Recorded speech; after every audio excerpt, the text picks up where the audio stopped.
komputer. Saya ulangi lagi, selamat pagi teman-teman. Selamat datang di mata kuliah DKV 2. Hari ini kita akan membahas berkaitan dengan proyek setengah semester ke depan.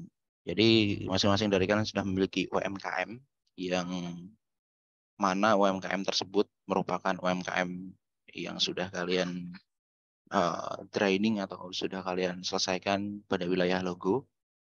Hanya saja pada setengah semester ke depan kita akan membongkar itu lagi. Tetapi base-nya dengan kelompok.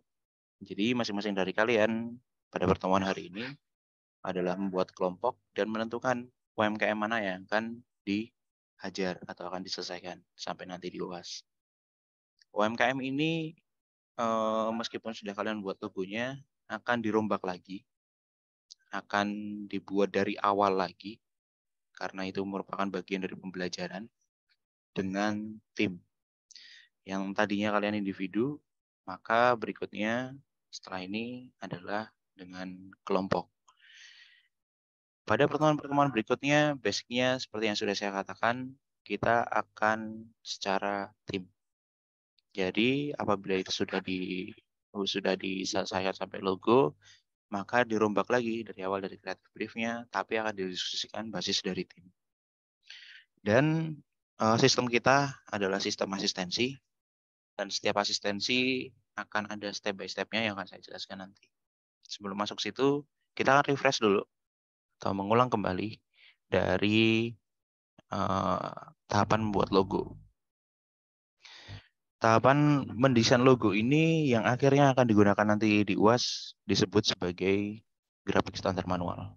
Jadi ini tujuan akhir dari mata kuliah Desain Komunikasi Visual 2, yaitu membuat brand guideline atau grafik standar manual atau bahasa lain manual corporate identity yang merupakan buku berisikan tentang aturan logo, pemilihan jenis type font, layout, pattern, dan segala elemen yang digunakan sebuah brand atau perusahaan guna membangun identitas yang kuat. Dasar dari ini semua sebenarnya adalah konsistensi.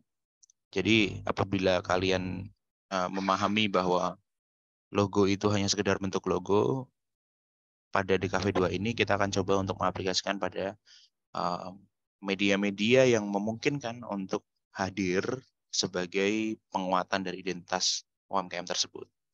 Nah, biasanya aturan ini digunakan sebagai panduan dasar untuk desainer selanjutnya atau desainer penerus dari kalian itu supaya tidak keluar dari jalur alias konsisten dari apa yang terlihat, terdengar, terasa dari sebuah merek.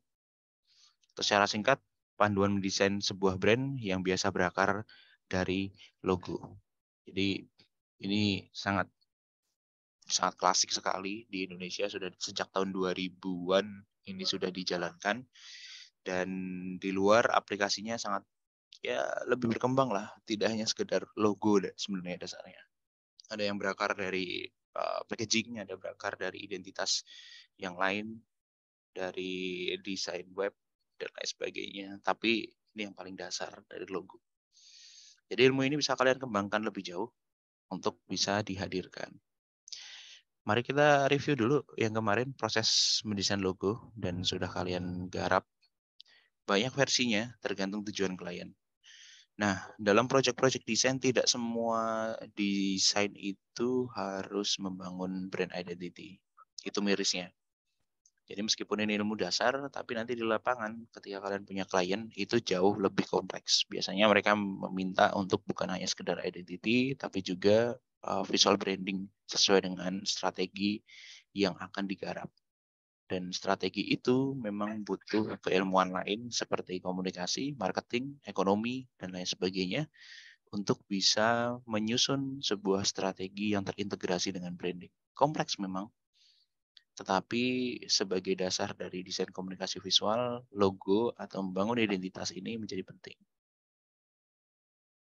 Kita sudah menjalani semua, dari mulai memahami brief sampai membuat final design, dan itu sudah kalian lakukan di UTS. Dan dari situ saya rasa kita tidak perlu berpanjang lebar kali tinggi, karena itu yang sudah kalian lakukan. Kurang jam terbang aja, dalam artian kalian perlu latihan lebih banyak lagi terhadap klien-klien yang mungkin unpredictable atau tidak tidak terkira kira-kira tujuannya bukan hanya sekedar logo.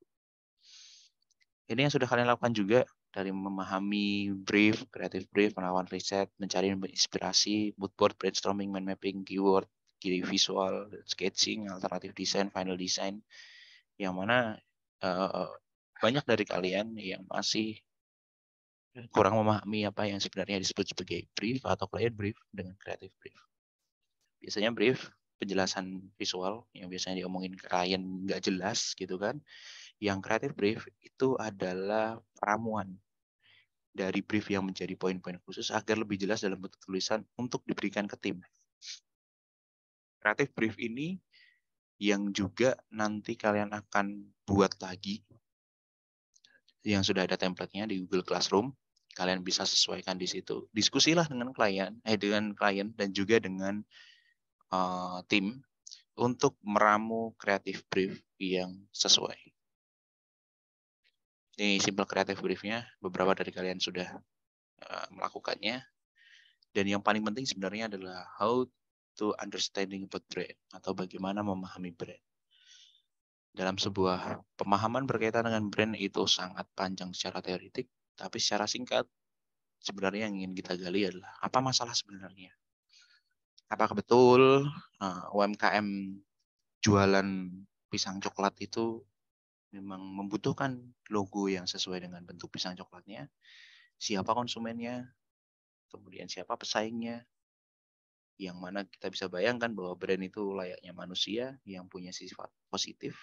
Kalau pada pertemuan-pertemuan awal saya pernah menjelaskan pertemuan antara laki-laki dan perempuan, laki-laki sebagai perusahaan, kemudian perempuan sebagai consumer atau target market. Itu si laki-laki atau si perusahaan memiliki sifat positif, yang mana di situ yang disebut sebagai brand personality. Kemudian brand voice-nya seperti apa? Apakah unicorn, formal, joki, dan lain sebagainya. Dan nilai-nilai apa yang sebenarnya ingin dibangun. Unique value position atau unique selling position-nya seperti apa yang ingin dibangun. Semua itu ketika kalian tanyakan ke klien, biasanya jawabannya sudah situator aja. Yang penting jalan. Nah, kesulitan seorang desainer grafis biasanya ada pada pengembangan pemikirannya seperti ini. Karena ini semua adalah dasar yang menjadikan sebuah identitas meskipun dia bentuknya kayak Xiaomi itu diubah hanya sekedar ujungnya saja gitu. Kalau kalian mengikuti tren perubahan logo Xiaomi yang begitu viral beberapa tahun lalu kalau nggak salah, itu hanya diubah ujungnya saja dan itu menjadi kontroversial karena perubahan rebranding logo itu menjadi sangat mahal, tapi yang diubah cuma sedikit. Di balik dari itu, agensi yang merubah petingginya adalah satu profesor desain komunikasi visual di China yang kemudian dia tetap dibayar tinggi gitu. Karena memang dasar dari yang dia buat itu bukan hanya sekedar bentuknya saja, tapi filosofi di dalamnya, penelitian yang ada di dalamnya. Ya kalau memang hasil akhirnya seperti itu ya sudah gitu. Toh Xiaomi juga mau membayar kok. Nah, brand personality bisa kalian lihat salah satu dari ini. Ini bisa kalian baca juga dalam materi yang sudah saya sebarkan. Contoh brand personality masing-masing. Ada yang seperti anak-anak di Disney, kemudian Harley Davidson yang sangat eksklusif, yang mana itu tidak mungkin menggunakan font-font yang dekoratif. Kalau kalian juga berlatih untuk membuat logo di 99 Design atau di Crowdfound atau di website-website yang mungkin ada kompetisi logo atau kompetisi desain, biasanya mereka ada semacam panduan pertama gitu. Apakah dia logonya akan menjadi klasik atau modern, dewasa atau muda gitu, punya youthful, remaja, apakah feminim ataupun maskulin atau netral, apakah dia playful gitu dan lain sebagainya sampai abstrak dan literal. Nah, apa yang sudah kalian lakukan di sebelum UTS itu perlu digarap lagi dengan melakukan riset. beberapa riset yang dilakukan kembali adalah riset pesaing, keunggulan, kelemahan, VB, dan lain-lain. Ini bisa menggunakan strateginya atau menggunakan metodenya Strength, Weakness, Opportunity, dan Threatness atau SWOT. Kalian pelajari itu juga sepertinya pada mata kuliah periklanan atau mata kuliah komunikasi yang lain. Saya pikir dosen-dosen komunikasi juga sudah memberikan itu. Kemudian riset konsumen. Riset konsumen itu mendefinisikan siapa orangnya. Jadi kalau bukan hanya sekedar umur, tapi juga tempat tinggalnya di mana, habit mereka bagaimana, kemudian juga bagaimana konstruksi berpikir mereka, keseharian mereka seperti apa, dan lain sebagainya. Sehingga pertimbangan untuk nanti peletakan media placement atau media application-nya itu akan sesuai. Dan juga yang tidak kalah penting adalah riset visual pada industri tersebut. Di mana riset ini yang akan kalian lakukan setelah UAS. Apakah ada formatnya? Enggak ada formatnya. Yang perlu kalian diskusikan ke saya adalah hasil riset itu akan seperti apa pada nanti asistensi berikutnya. Riset visual seperti bentuk-bentuk logo yang ada pada industri itu menjadi penting dan masuk ke mood board tentu. Dan mencari inspirasi juga bagian dari membuat mood board. Ini langkah-langkah yang sudah kalian lakukan kemarin. Dari membuat mood board, brainstorm, mind mapping, lebih ke menentukan keyword. Kalau keyword kemarin pada UTS 10, maka keyword untuk setelah UAS ini bebas mau berapa. Sampai UAS nanti bebas mau berapa. Tapi saya selalu menyarankan gunakanlah 3-5 keyword aja. Karena itu yang akan menjadi ciri khas. Kemudian membuat key visual atau sketching. Karena ini sudah mau masuk ke wilayah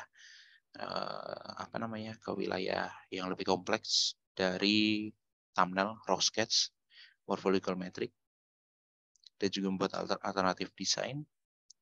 Kemarin sudah kalian lakukan morphological metric, dan ini juga sudah kalian lakukan juga raw sketch pada sosial media dengan strategi visual branding tertentu. Itu refreshing dari yang kemarin. Kita akan masuk ke wilayah kita semua ngapain sih sebenarnya gitu kan. Yang yang perlu dipertanyakan adalah kita tuh step by stepnya gimana sih gitu untuk sampai nanti di UAS.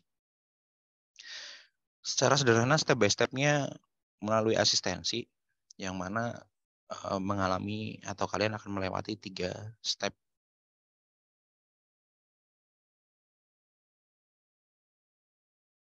3 step yang itu. 3 step yang akan kalian hadirkan. 5 step yang akan kalian hadirkan. Sebentar, saya buka dulu.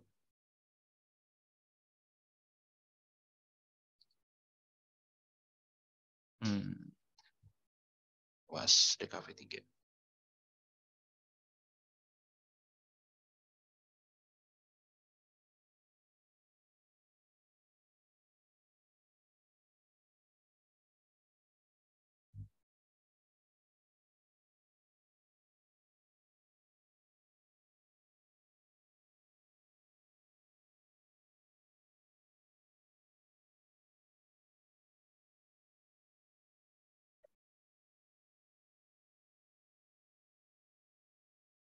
Oke, saya akan share screen bagian what was must I do.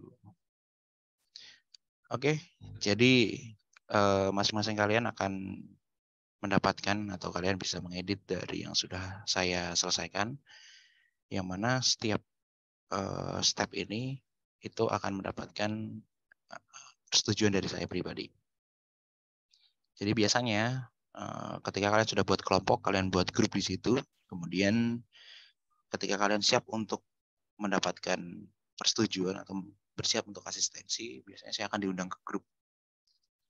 Dimana ketika diundang ke grup itu, yang step pertama itu menyelesaikan CB, creative brief, mind mapping, mood board, dan thumbnail, yang mana digarapnya individu atau per item. Sehingga pada step pertama ini adalah kalian mengerjakan masing-masing individu dalam kelompok itu.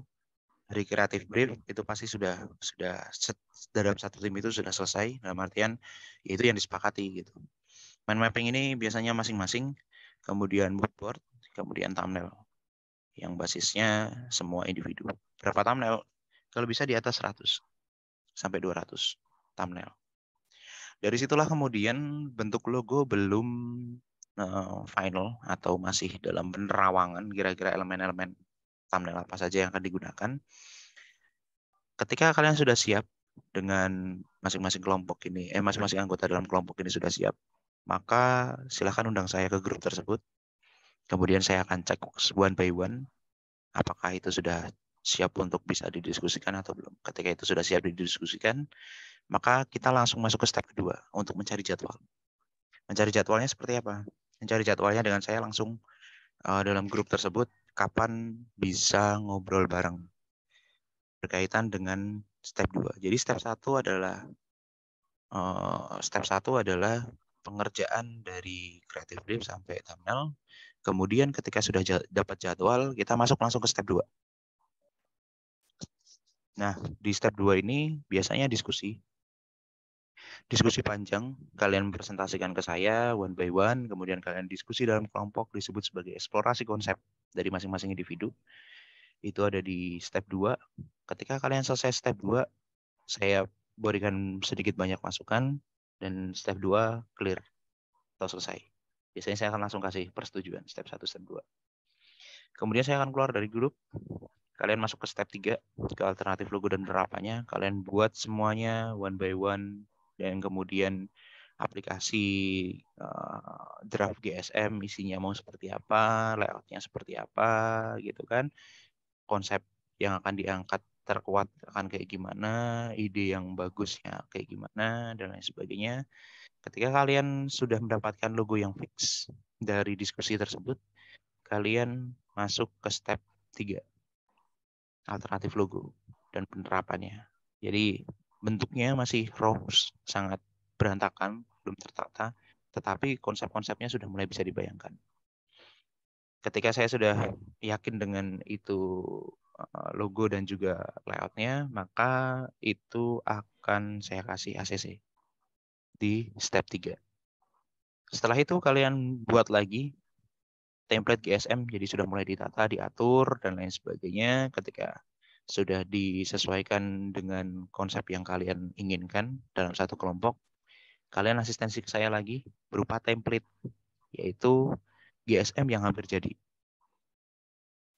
Dari GSM yang hampir jadi ini yang kemudian dihasilkan satu masukan atau satu hasil akhir yang nantinya ketika saya sudah lihat apabila ada revisi akan sampai ke final revision. Apakah step by step ini setiap kali satu kali pertemuan atau satu kali diskusi langsung selesai? Enggak. Kebanyakan akan bolak-balik sampai kalau tingkat kalian kemarin tuh sampai bilang sampai mau muntah gara-gara revisi dari saya tidak kelar-kelar dan kapan selesainya. Yang bisa menyelesaikan sebenarnya waktu. Jadi kalau kalian ingin mengerjakan ini dalam 1 bulan atau 1 minggu bahkan, itu saya persilahkan. Artinya UAS DKV 2 akan sesimpel itu. Nah, dari masing-masing step ini akhirnya dijadikan GSM menjadi lebih menyenangkan. Kalian bisa lihat contoh ada di Behance saya. Di Behance ini ada banyak sekali yang tulisannya ada rancangan GSM, terus grafik standar manual, kemudian grafik standar manual. Nah, ini semua GSM semua. Gitu. Kalau kalian pengen tahu proses nggak suruh di sini. Hanya di KV3 yang prosesnya saya pengenin. Gitu.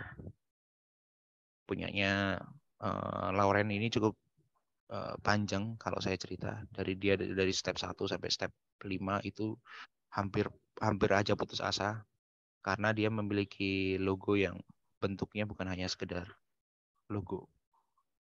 Jadi logo dia gradasi dan ini kan gradasi nih. Gradasi pada step terakhir dia butuh waktu sekitar semingguan atau 2 minggu gitu untuk bisa menyelesaikan degradasinya. Nah, ini ada struktur gradasi warna. Ini saya komentari. Jadi gradasinya seberapa dihitung. Dan dia layout ini itu bukan satu standar yang khusus dalam artian layout ini hanya sebagai referensi. basicnya akan balik ke masing-masing kelompok atau masing-masing individu dari kalian. Gitu. Kalian bisa lihat di sini contohnya, isinya apa saja, kalian bisa track di situ. Kalian juga bisa nanti dalam asistensi bisa ngobrol juga dengan saya, hasilnya bagaimana. Oke, sampai di sini adakah yang mau bertanya? Pak, saya mau nanya, Yep. per kelompok itu berapa orang ya Pak? 3 maksimal. 3. Yep. Oke, makasih Pak. Kalau kalian merasa kalian introvert, kemudian kalian merasa bahwa kalian bisa mengerjakan sendiri, ya saya pikir hajar sendiri juga nggak apa-apa.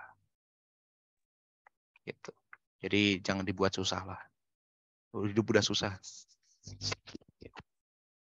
Oke, ada lagi yang mau bertanya?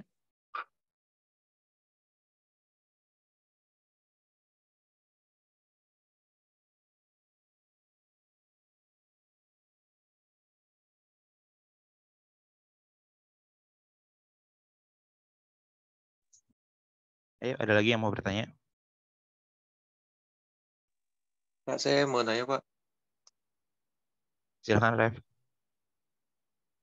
Jadi itu sebenarnya kayak individu gitu ya, tetap sendiri-sendiri.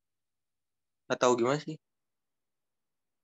Di awal tetap individu, tapi nanti setelah diskusi dengan saya itu akan based on kelompoknya. Oh, jadi nanti final logonya itu kayak Bapak tentuin gitu?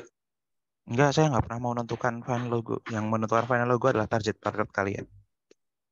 Oh, tapi berdasarkan dari yang tahap-tahap sebelumnya kita dari kelompok sudah buat gitu ya? Betul. Jadi kalau kalian berpikir bahwa saya akan menentukan, saya tidak akan pernah menentukan. Saya hanya menjaga proses membuat desain itu sesuai dengan konsep dan konstruksinya. Kira-kira begitu. Oke, Pak. Makasih, Pak. Ada lagi yang mau bertanya? Oh ya, saya ingat belum menyampaikan ini. Karena itu diambilnya adalah salah satu dari 3 orang atau 3 UMKM, maka itu bisa menjadi kesempatan kalian untuk mempercepat proses step by step-nya. Jadi kalau kalian sudah ada 3 orang, kalian diskusikan mana yang akan digunakan dan kalian tentukan, itu akan mempermudah atau mempercepat kalian untuk membuat materi untuk asistensi ke saya. Oke, ada lagi pertanyaan?